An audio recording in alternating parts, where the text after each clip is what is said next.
It turns out this entire time my husband has been a liar, and his parents are very deep in some bad debt. He knows that I have money saved up and my family has money, so he thinks he can just go and take advantage of me to pay off his family's debt, which is well over $200,000.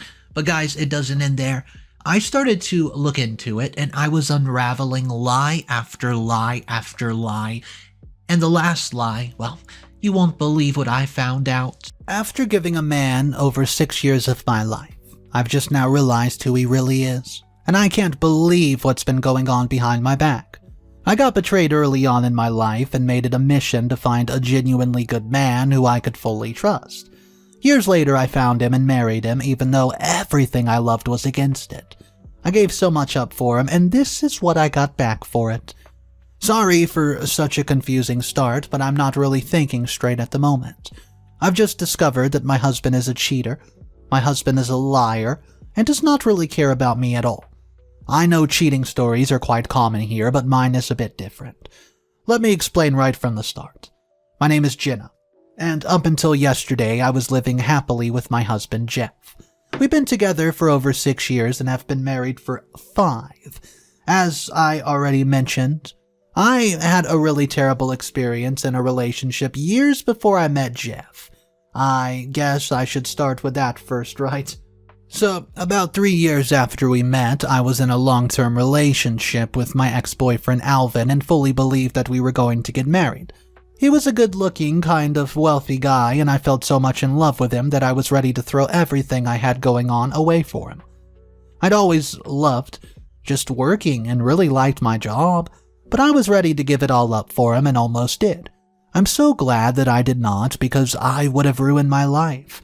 The worst part of it was that all of my family knew about him and loved him. Then, when I found him sleeping with my own cousin, my life simply fell apart. It took me a long time to recover from that one. I stopped even thinking about dating for a few years. I gave my full focus to work, and I was fortunate enough to be appreciated for it. I climbed quite high in the corporate ladder, and now have a really well-paying job. I don't even have to work much. Let me offer some advice to young people. The more you work in your 20s, the less you have to do in your 30s. Keep that in mind. I don't want to think about this too much, so I'll keep it short. After I met Jeff, I was immediately surprised by how different he was from others. I don't know if all of this has been a fake personality, but I refuse to believe that he acted for so long. I think somewhere along the line he changed. I met him at a mutual friend's party and we hit it off. He was a really kind and humble guy, and I fell for him quite quick. He was also interested in me and we started dating. He was the one and only guy I decided to trust after what happened with Alvin, and I believed that he would never prove me wrong, but I made a huge mistake. After many months of dating, I knew that he was the guy I wanted to spend my life with, as I had fallen deeply in love with him. But obviously I wasn't going to sacrifice my career for it. Another thing that made me confident about this relationship was that I was in a better financial position than him and appeared quite a bit more.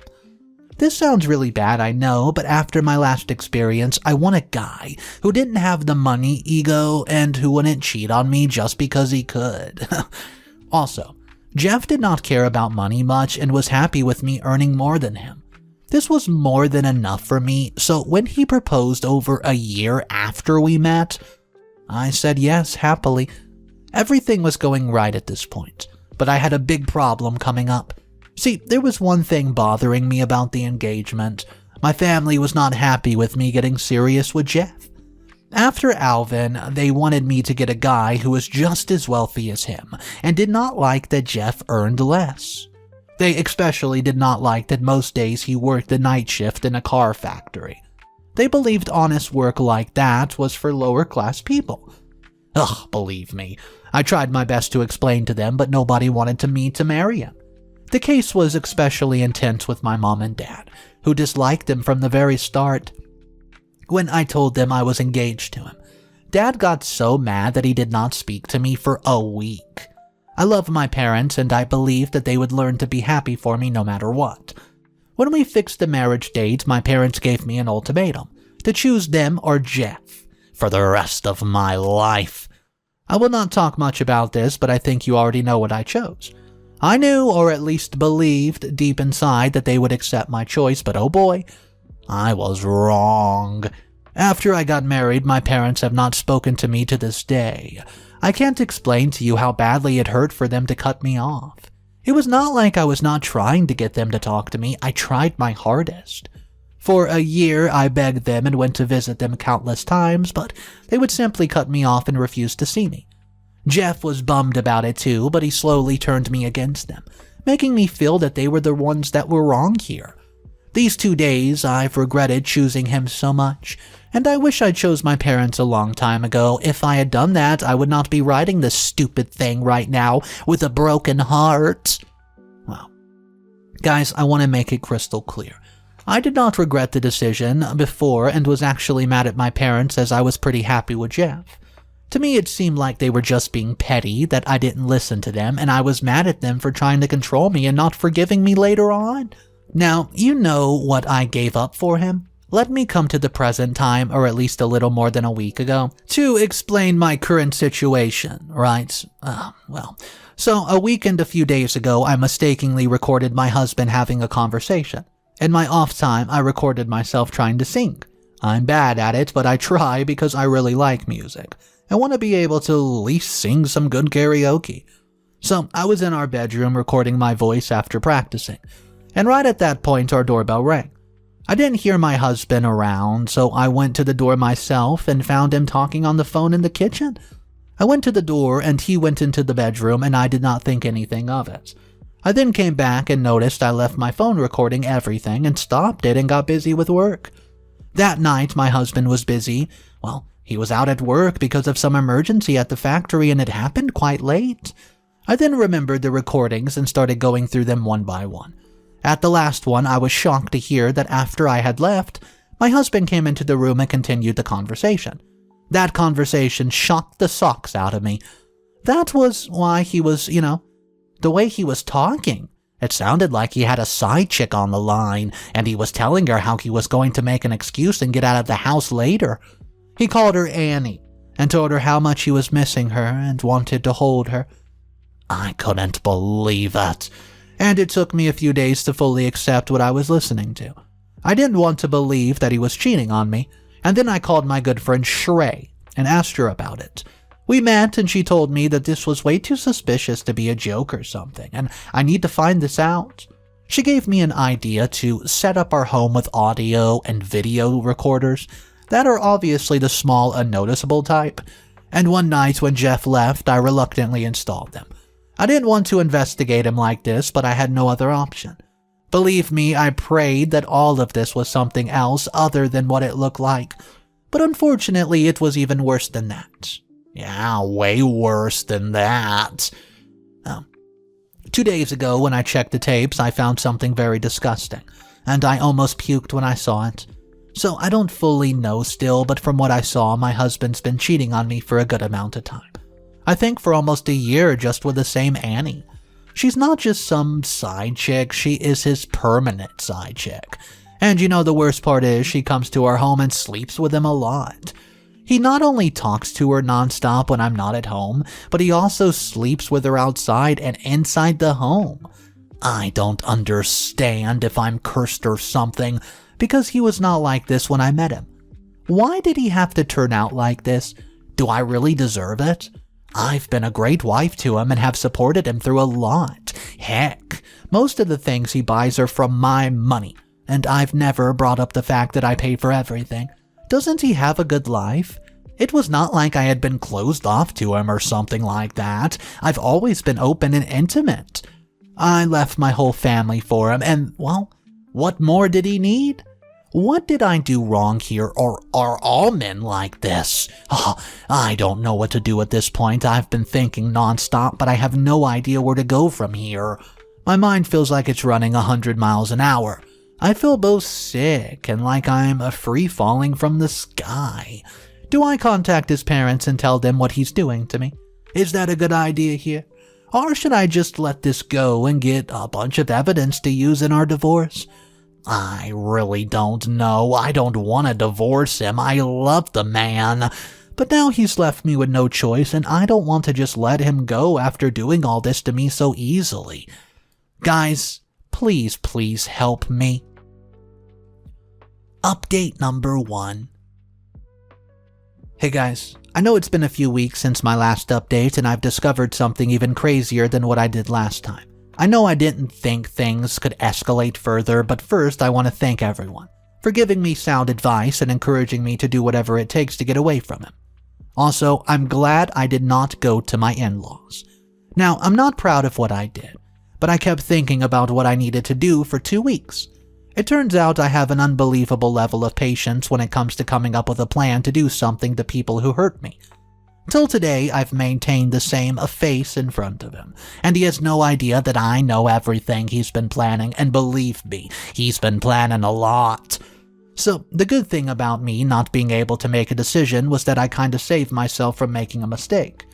At first, I was so desperate that I was thinking of going to my in-laws, but before I could do that, almost 3 days have passed, and before I could go, I asked Shrey what to do. She told me that I should listen to the tapes, and also, a lot of time has passed, and I decided to do that. Believe me, I've never been so happy that I did not rush this out. When I patiently listened to the tapes with the help of Shrey, I heard a few crazy things and, led me to this order. So the first surprising thing I found was that Annie was not just a side chick to Jeff, they were a permanent thing, and I don't mean a permanent side thing either. A permanent main squeeze. They were planning their future together, so you must be asking, what role do I play in this future? Well, I do have a role in their plan, and it's being the bank. So they're planning on running away, but only after he has nabbed all of our savings, so we have sort of combined savings, and he's waiting for it to hit a certain amount. I guess it's a lucky amount for them, and this is not a few months plan. They've been waiting for almost a year to run away. The funny thing about all this is that it's not even the most surprising thing that we've ever found. Crazy, right?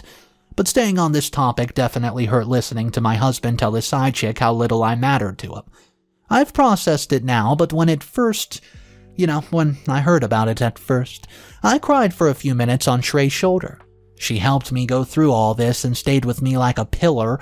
I want to thank her for that. I would not have been able to do this without her by my side, and also you guys. While they slept together, they constantly talked about how much they hated me and could not wait to get rid of me. It was like I was the thing keeping them apart. Oh, then I saw one day when my mother-in-law had visited our home to give Jeff something, and they had an interesting and heartbreaking conversation. So my mother-in-law Deborah and Jeff talked about how much time he had left with me, and she told him when he was going to ask me about that. I was confused, but it soon became clear that my in-laws both knew about this affair and liked Annie more than me. After my parents cut me off, I turned to my in-laws and I genuinely respected them.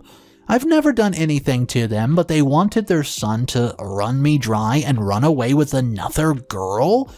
I have no idea how they found out about this and why they accepted her, and I don't care. What I found surprising was they wanted Jeff to do something for them too. All of them thought of me as nothing more than a cash cow. Wow. It turns out the in-laws are in debt. About $209,000 to be exact, and yes, US. And want Jeff to make me pay for it before leaving. They literally want to break me emotionally and financially before he leaves. Can you believe it? Don't they understand what's going to happen to me and still don't care? How can people be like this? I have no idea what to do next, guys. I don't. And I don't think just leaving is an option anymore. It's been a day, and I think I need to do something about it now. I'll let you know what happens. Update number 2, 2 months later. Hey guys. So it's been 2 months and I apologize for keeping you in suspense for so long. Don't worry, nothing major has happened yet, but the gears of my revenge have started to turn. Oh, I guess I haven't told you yet, but I decided to take revenge on all of them. I think you can understand why I'm doing this, but I'll still explain. After the last time, I was pretty hurt by everything around me. My husband turned out to be a cheating jerk, and his parents, whom I thought of as my own, were also in cahoots and wanted him to take more from me. Actually, I think I did forget to explain a major thing about their huge loan. I found out that if they were not able to pay off the loan, they would lose their house, and honestly, that made me very happy. It gave me an easy way to take revenge, and at this point they're fully dependent on me to pay it, so by the time they find out that it's going to not happen, it's going to be too late for them, so don't worry, I will explain what I'm doing. Also, funny thing turns out, father-in-law got into gambling online, and even made some bad investments which got, him to this point, and they probably asked Jeff to do them a solid before he ran away. Obviously, he did not care enough about me to think about it and told them that he was happy to, so after learning everything, I decided with some encouragement from Shrey that I needed to take revenge. Obviously, there's no way I'm not going to divorce them, so I started preparing on that, and collecting evidence so that I would not have to pay him anything. Obviously, I already had a mountain of evidence against him, but I wanted to wait because Jeff was telling his parents to give him a few weeks to ask me about the loan. So I waited. I don't know why he waited 2 months to ask me, maybe because he was waiting for the savings to get bigger, but 3 days ago he finally did. I find it funny that he thinks that he can take my money and just run away with it. In the past 2 months, I've given this a lot of thought, and the things that he has told me have made it crystal clear that caring for him or even showing him mercy is not an option. So 3 days ago, he finally had the conversation with me, and it was really tough to contain my excitement. You have to understand, I was waiting for this for absolute months. And he finally asked me. He looked sad, and when I asked what happened, he told me that his parents were in a lot of financial trouble and needed our help. I like how he used our help instead of your help when talking about helping. He then told me that they were about to lose the house and needs us to give them $200,000. He said that Dad had loaned this to help a friend, but the friend ran away, and now they were in trouble. He also had no proof of the interaction, so he could not even, ask for it back using the authorities. I then told him that the only savings I had were with him, and I couldn't just give that away so easily. I explained that I did not have anything else to give to him. Then he told me that I could take a loan and then give them the money while paying it back bit by bit. He said that they would return it as soon as they could. I told him I need to think about it and took an ample enough time to make it believable. Then I told him that obviously I was going to help them, as they were my parents too. I had tears in my eyes and everything. I need an Oscar. And he acted very grateful too when in his mind he was celebrating. I can't believe that he's planning on stealing all of my savings and leaving me with nothing but a huge loan, and is going to kick me out as soon as I pay his parents. I told him that it was going to take over a week for me to take that kind of money out, and he agreed. But the thing is, I already have something prepared for him. I'm going to take out the loan and pretend to pay his parents, but I'm going to keep it to myself. Why is that revenge, you ask? Well, because the loan will be against the house that we live in, which is his. So when he won't be able to pay them back, he's going to end up homeless just like his parents. I think they deserve this. What do you guys think? Final updates. Update 3. It's been a few months. Don't worry, this is most probably my last update. Before I start, I want to thank you guys. Okay, let me continue from where we left off without spoiling anything. So I think you guys already know what my plan was. I'm not going to re-explain my situation, but here's how everything went down. So after about a week of my update, I told him that I'm ready to take the loan, but I need him to sign a few things, and he was going to be my guarantee. Oh, he was more than elated to help me, as he knew after we kicked me out and left with the money, I would have to pay the loan no matter what. But in all this excitement to get the money, he never noticed that I slipped a few papers that said the loan was being taken against his home. It was very easy to trick this guy, and as soon as he signed it, I had to stop myself from celebrating. He told me he was happy, and my in-laws even came home to thank me themselves. It was tough seeing them lie to my face like that and tell me that I'm their daughter and all this sappy crap. I pretended to even tear up when I heard the stuff, but I knew what all of them thought deep inside. Occasionally, my morality did catch up with me, and I did feel bad for a split second about everything I was doing. But I also knew that it was the right thing to do since they were planning on doing worse to me. If I had not discovered this, I would have been left like a chewed up piece of gum. So a week after signing, I told him I have the money. And Trey somehow got a person to send the parents a fake confirmation about my check getting cleared. I don't know how that happened. They all believed it, and I wasn't expecting this, but as soon as he got confirmation, he laughed out loud. My in-laws started laughing too. I pretended to be a bit confused as Jeff started telling me how all this was his plan. He told me that he was actually leaving me and that I made a big mistake. Both he and the in-laws were just laughing, and I gave them what they wanted. I acted like my mind was blown and told them that what he meant, and why was he doing this? He told me about Annie and how he was going to take everything from me and how he just wished me well in life, but he doesn't want me. He really did not give a darn about me seriously. He left the savings part out because he had not yet taken out the money, because if he had tried, he would have found out that he could not. I, at that point, had enough and started laughing with him. Then I told him that he needed to really double-check stuff and not believe just anything. I then told them that the check had not cleared and was never going to clear, and that they could just forget the money at this point. They looked confused, so I just told them that I had my doubts about them and basically knew everything. They looked more confused, but I told Jeff I wasn't stupid like him to explain everything. I told him to just get the suspense on his mind, not knowing what happened, and don't worry, I had already cleared out the hidden cameras and recording devices from the house and packed my bags and left. He tried to stop me, but I did not listen. He knew that he had made a mistake, but he had no idea what he was going to do or what was going to happen tomorrow. Immediately the next day, he found out about me taking all the savings and the money and the loan taken against the house. He called me nonstop, but I just texted him 2 words. Good luck. I also sent him a few videos of him and Annie doing a few unspeakable things to each other and told him that he was going to accept my divorce without any problems at all. It took a few weeks, but he signed the papers without hesitation, but he did beg me nonstop for a few weeks to help him, but I not so politely declined.